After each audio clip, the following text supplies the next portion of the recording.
Au JFN Haïti, une journée réservée à l'entrepreneuriat.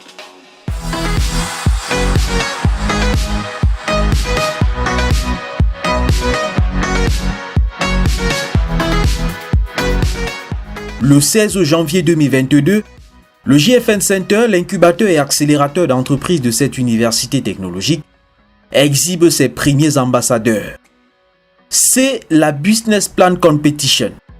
Elle met en scène 10 porteurs de projets.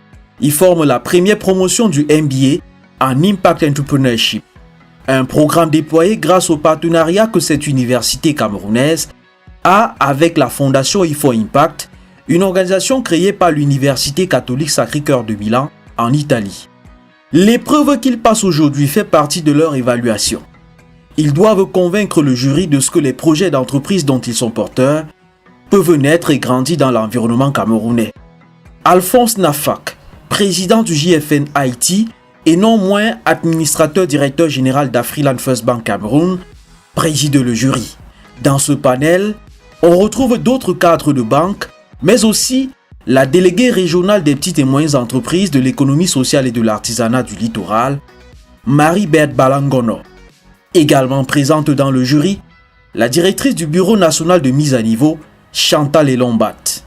Mauro Battistella, consul général d'Italie à Douala, représentant l'ambassadeur du 10 pays au Cameroun, y siège lui aussi.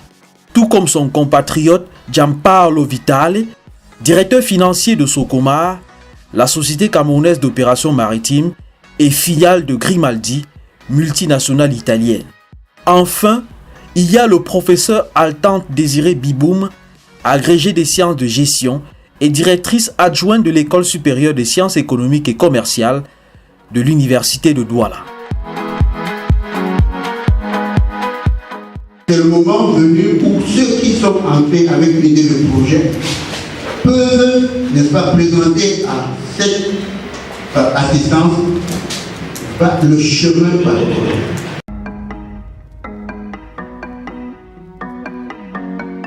C'est le développement des chaînes de valeur agroalimentaires à travers l'Afrique. Et autre chose, c'est la transformation digitale des startups et PME en Afrique et des relations entre des entreprises formées ici en Afrique et en Europe, et des entreprises africaines et des entreprises européennes.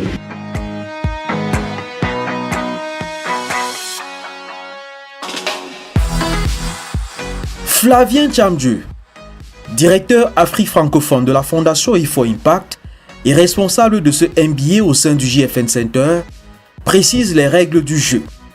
Ce sera 5 minutes pour chaque présentation et 15 minutes de réponse aux questions. Devant ce jury de haut niveau, Alain-Claude Nono est le premier à se lancer. Aujourd'hui, il dirige Mobile Money Corporation, la branche Mobile Money de MTN Cameroun. Mais ici, il présente Royal Distribution Services. Le projet vise à produire des jus de fruits naturels à base d'ananas et de gingembre.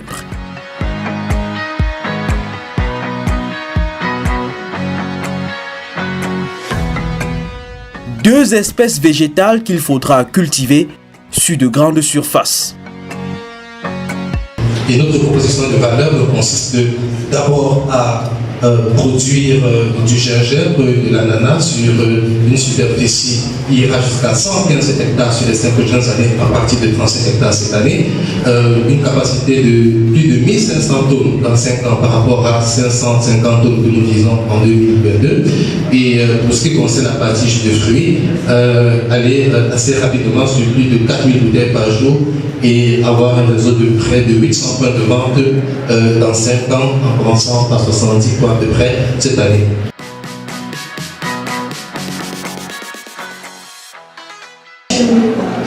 I'm calling Mrs. Lynn, can you find the Dimanche? My project recycling, which has slogans, my environment, my health, my world. Unique candidat d'expression anglaise, Miglange Kenyé propose Royal Bio Industry. Sa start-up déjà fonctionnelle vise à réduire la quantité de déchets organiques présents dans la nature. We can make money just by collecting the waste because we are going to put in place a system of waste collection, a digital system that is going to help us to collect the waste And after the waste have been collected, they are going to be transformed in the biodigester, and the gas, and then we produce gas that is going to be refilled and put into bottles, and then will be distributed to people, to companies, to households, and also we are going to get a slurry from the digester that is going to be used for cook. This is going to be used for farming.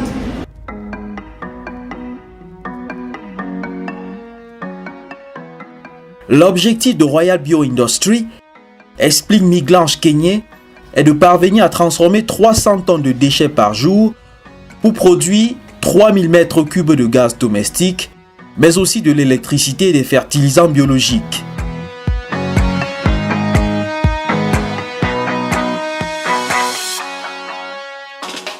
Nous faisons des installations dans des écoles, dans des maisons, et maintenant au niveau de l'industrie en elle-même, qui est de mettre sur pied 3000 mètres cubes de biodigesteurs qui va produire par jour 150 bouteilles de gaz méthane, de gaz bio, qui est bien pour la santé. Nous sommes en phase de négociation, d'agrément avec le gouvernement parce qu'il s'agit du gaz, il s'agit des choses que le gouvernement doit entrer en partie. Alors nous sommes en phase de négociation et de partenariat. Mais en service, nous avions installé pas moins de 30 biodigesteurs dans des écoles, dans des maisons et dans des fermes aussi. Merci. Dans quelle ville? Dans la ville de Yaoundé, dans la ville de Douala et dans la ville du sud-ouest ou sud-ouest qui est à Boya.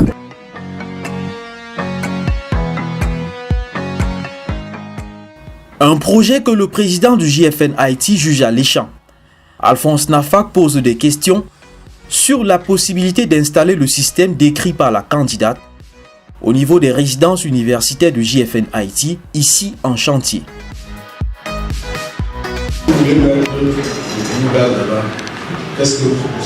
Comment ça va se passer? Je ne vais pas vous demander combien ça va coûter parce que on va d'abord comment ça va se passer. Exact. Un exemple, c'est une très bonne question. Pourquoi? Parce que lorsque l'habitat grandit, la population augmente et le degré de waste augmente aussi. Alors, pour ce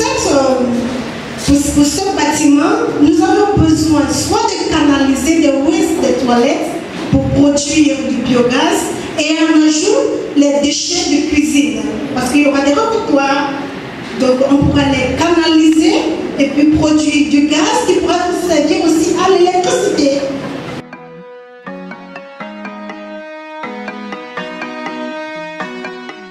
Une réponse qui convainc le président du jury. Il vient là d'identifier un prestataire pour les résidences de l'université.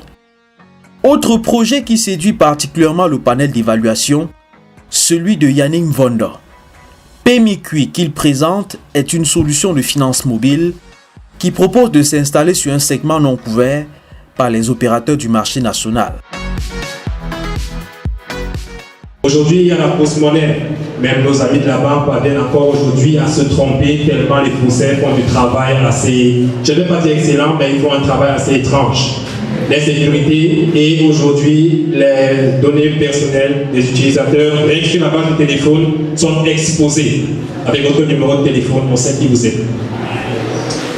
Et aussi, on a un problème aujourd'hui dans la cité, nous avons une difficulté au niveau de l'assistance sociale. Comment est-ce que vous faites pour contribuer, pour aider quelqu'un qui se trouve de l'autre côté du Cameroun et qui a besoin de vos services? Comment est-ce qu'aujourd'hui, dans le volet social-médical, nous avons des émissions à la télé qui permettent aujourd'hui de donner une assistance? Comment vous faites?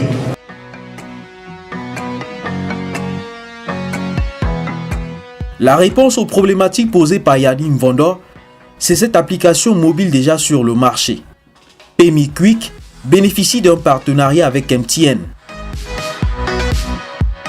Aujourd'hui, notre solution veut venir endiguer le problème de la rareté de la monnaie, d'une part, mais également faire que les retours, les bénéfices puissent retomber au niveau du Cameroun, au niveau du secteur financier local, afin de refinancer, propulser en fait le financement local. Notre solution est déjà disponible et aujourd'hui nous sommes en train de passer à un niveau supérieur. grâce à des partenariats stratégiques avec un opérateur MTN par exemple, pour aller un peu plus loin que ce que les autres qui ont essayé de rentrer dans ce créneau ont pu faire. Concrètement, nous sommes aujourd'hui, je veux consommer votre solution, je fais quoi? Ok, aujourd'hui, comme la version application mobile est disponible aujourd'hui sur le Play Store, pour ceux qui ont les applications Android, vous pouvez aller sur le Play Store, télécharger l'application, créer un compte, recharger votre compte. Pour le moment, ce n'est que depuis l'opérateur Mobile Money de MTN, et puis commencer à faire des transactions. Commencer aujourd'hui à générer ce qu'on appelle des chèques digitaux, commencer aujourd'hui à payer un certain nombre de services à valeur ajoutée. Donc la solution est disponible, vous pouvez la tester, vous pouvez l'utiliser et vous pouvez nous faire un retour. Alors, vous parlez d'une solution pour les petits épargnants, taximens, mais est-ce qu'ils ont accès à tout ce qui est électronique? Est-ce qu'ils sont capables de comprendre ce que c'est qu'une application? Est-ce qu'ils sont capables de télécharger cette application? Ok, les petits épargnants, comme vous dites aujourd'hui, ont déjà une notion sur tout ce qui est technologie. Mais nous ne les avons pas fait dans cette condition. Ce que nous avons fait, c'est que nous avons, pour ce type d'utilisateur, généré ce qu'on appelle un badge QR code qu'ils vont porter. Ils n'ont pas besoin d'avoir l'application. Ils n'ont même pas besoin d'avoir un téléphone Android ou quoi que ce soit. Avec ce badge, ils peuvent accepter les paiements et se rendre dans un point de retrait pour rentrer en possession de leur gain. 220 millions de francs CFA, c'est la somme que recherche Yannick Mvondo et son équipe pour faire de PMI Quick une solution que vont adopter les Camerounais. Alphonse Nafak, le président du JFN Haïti et dirigeant de la première banque camerounaise, croit fermement en l'avenir de ce projet qu'il suit de près et qu'il n'hésitera pas à accompagner. PMI Quick est une innovation qui va impacter notamment les tout petits, parce que c'est une application qui permet de faire des transactions portant sur des petits montants à des coûts réduits. Elle va toucher notamment les taximans et les bench skinners, les petits commerçants qui sont les Bayam Salam. Donc c'est une autre cible. Cette application s'adresse à une autre cible qui n'était pas véritablement adressée jusqu'à présent. 7 autres projets passent devant le jury. L'agroalimentaire, le conseil en propriété intellectuelle et l'industrie du livre sont les secteurs visés. Et voici venu le temps de la lecture des résultats. Chacun des candidats reçoit une note sur 20. Le président du jury commence par le 10e et finit par le premier.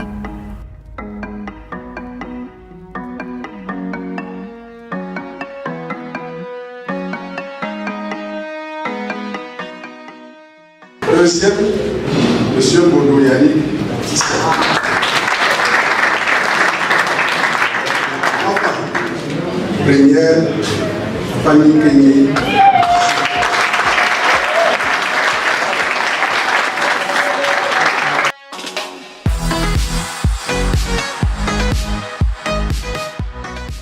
« 17 sur 20 pour Yannick Mvondo et sa solution de paiement PMI Quick, assorti de la deuxième place. Il reçoit le prix du meilleur impact social. «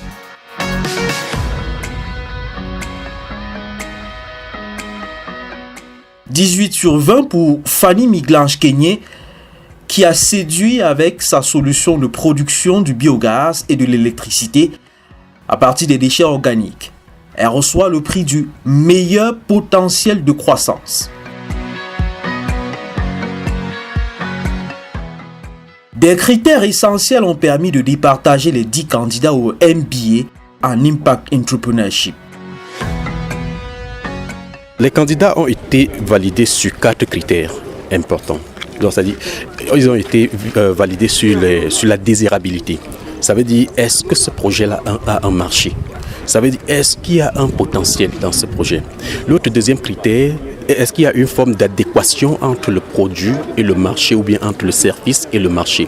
Et l'autre critère, c'est la faisabilité. Est-ce qu'il y a une forme d'adéquation entre le porteur de projet ou bien les porteurs de projet et le projet? L'autre critère, c'est la rentabilité. Est-ce qu'il réussit à couvrir ne serait-ce que ses charges pour arriver au break-even point? Là, ce sont des éléments. Et à la fin, c'est sur la durabilité qu'on parle de l'impact social. L'impact social, ça veut dire l'entrepreneur doit valider sa légitimité légitimité quelque part en apportant quelque chose de bien sur son territoire. Donc il est question de comprendre est-ce que leur présence sur le territoire camerounais va générer des emplois, ça va apporter une solution innovante, tous ces éléments, c'est sur ces critères qu'on a eu à évaluer ces entrepreneurs.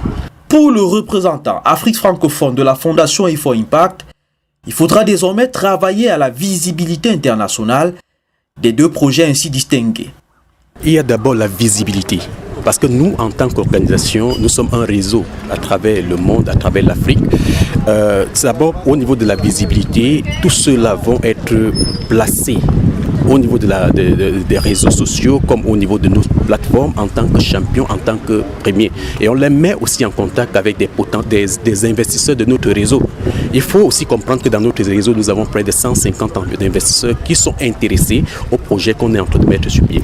Donc, la gratification de notre côté, c'est réussir à leur mettre en contact avec ceux-là qui peuvent décider et apporter un financement important pour le projet.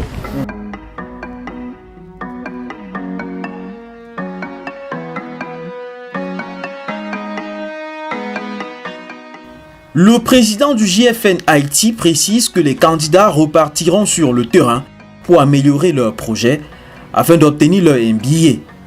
Après quoi, il les tiendra par la main pour franchir les étapes suivantes. Après cette étape, bien naturellement, ce sera donc l'entreprise. On recherchera des financements pour ces entreprises en ce moment. Les entreprises qui ont été testées, validées, vont être créées et vont générer des emplois, vont générer des revenus, vont participer à la croissance et au développement de ce pays. Elles rentreront dans le programme du SND 30 et participeront ainsi avec efficacité, avec assurance à l'émergence du Cameroun à l'horizon 2035. Voilà l'objectif, voilà notre rapport, voilà notre contribution à la réalisation de cet objectif, à la réalisation de cette vision, à l'atteinte des objectifs qui ont été définis par le président de la République.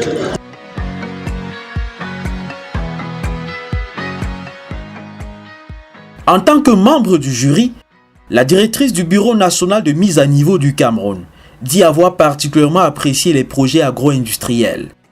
Ils devront se mettre en œuvre avant de pouvoir bénéficier de l'appui de la structure dont elle a la charge. Les critères ne me permettent pas de les prendre déjà en charge. Nous souhaitons au bureau de mise à niveau avoir une entreprise qui a déjà fait ses preuves, qui a été créée depuis au moins 2 ans, pour laquelle nous pouvons analyser au moins 2 bilans. Et pour nous assurer que vraiment c'est du solide et ça peut marcher. Et là nous venons pour essayer de combler les lacunes qu'il peut y avoir, trouver des solutions aux manquements et puis l'amener à changer de niveau, passer d'un stade 0 à un stade 3 par exemple, ainsi de suite. Et puis la mise à niveau, c'est un processus d'amélioration continue, donc ça met du temps. Vous finissez une phase, vous pouvez revenir vers nous pour une deuxième ou une troisième phase. Alors qu'est-ce que vous leur conseillez à ce stade? Alors ce que je leur conseille, c'est déjà d'intégrer toutes les observations que nous avons faites pour mieux densifier leur business plan, prendre véritablement en compte l'étude du marché de leur entreprise et puis persévérer, ça va aller. Quant au directeur financier de la Société camerounaise d'opération maritime Socomar, il dit sa fierté d'avoir pu participer à une telle évaluation. En fait, pas tout le monde peut maîtriser ce qui est la finance, ce qui est l'implémentation, ce qui est la faisabilité. Donc, avec notre petite expérience, on a pu essayer de recadrer certaines défaillances. On les a mis vraiment au niveau. Les idées ont été recadrées et ils ont aujourd'hui une idée générale de ce qui est un business model, de comment pouvoir le développer de façon efficace et efficiente dans le territoire camerounais. Ils savent aujourd'hui comment rendre pratique quelque chose qu'avant c'était seulement idéalisé dans leur tête, quoi. Donc nous sommes vraiment satisfaits de ce qui est le résultat de ce que nous avons vu jusqu'à présent. La première édition de cette compétition marque ainsi le décollage d'une coopération universitaire entre l'Italie et le Cameroun à travers le JFN Haïti et la Fondation IFO Impact. Normal donc que l'ambassadeur d'Italie au Cameroun patronne l'événement. Le consul général de ce pays à Douala l'a représenté tout en acceptant de siéger dans le jury. L'ambassadeur d'Italie a soutenu, sous demande de M. Nafak, a donné le parrainage à l'initiative. Donc, elle est parrainée par l'ambassade d'Italie. Tout ce qui est... vous avez déjà vu que dans la présentation de E4Impact, le ministère des Affaires étrangères y est déjà présent. Ils sont présents aussi l'Agence pour la coopération internationale. Donc, tout ce qui peut aider à faire entreprise, à créer, à améliorer les climats et aussi la concurrence à l'étranger. Bienvenue. Le 24 novembre 2021, à Yaoundé, le JFN Center, l'incubateur accélérateur d'entreprises du JFN Haïti, reçoit son agrément des mains du ministre des Petites et Moyennes Entreprises, de l'économie sociale et de l'artisanat. Une première au Cameroun. En participant comme membre du jury à l'événement du 16 janvier 2022, la déléguée régionale de ce ministère de tutelle pour le littoral traduit l'idée d'un suivi des promesses faites par le promoteur du JFN Haïti. En effet, ce programme touche l'un des outils de notre dispositif d'accompagnement de nos promoteurs qui est l'incubation. Alors le ministère est donc là pour apporter son appui institutionnel pour encourager cette initiative et ainsi accompagner les jeunes promoteurs. En marge de la Business Plan Competition, la Business Idea Competition permet de recruter la deuxième promotion du MBA en Impact Entrepreneurship du JFN Haïti. Amadou Wadiri, porteur du projet Logonnerie, se taille la première place avec une moyenne de 16,75 sur 20. Avec 300 groupements d'intérêts communs, il produit du riz sur 4500 hectares dans la partie septentrionale du pays. Il veut améliorer ses connaissances d'entrepreneur à travers le MBA. Sa première place lui donne droit à une prise en charge de ses frais de scolarité à hauteur de 75% par African First Bank. Il aura 20 camarades de promotion qui seront dans cette même salle dans un an pour présenter leur projet complètement remoulé. Le JFN Haïti démontre ainsi sa vocation à enfanter les capitaines d'industrie de demain.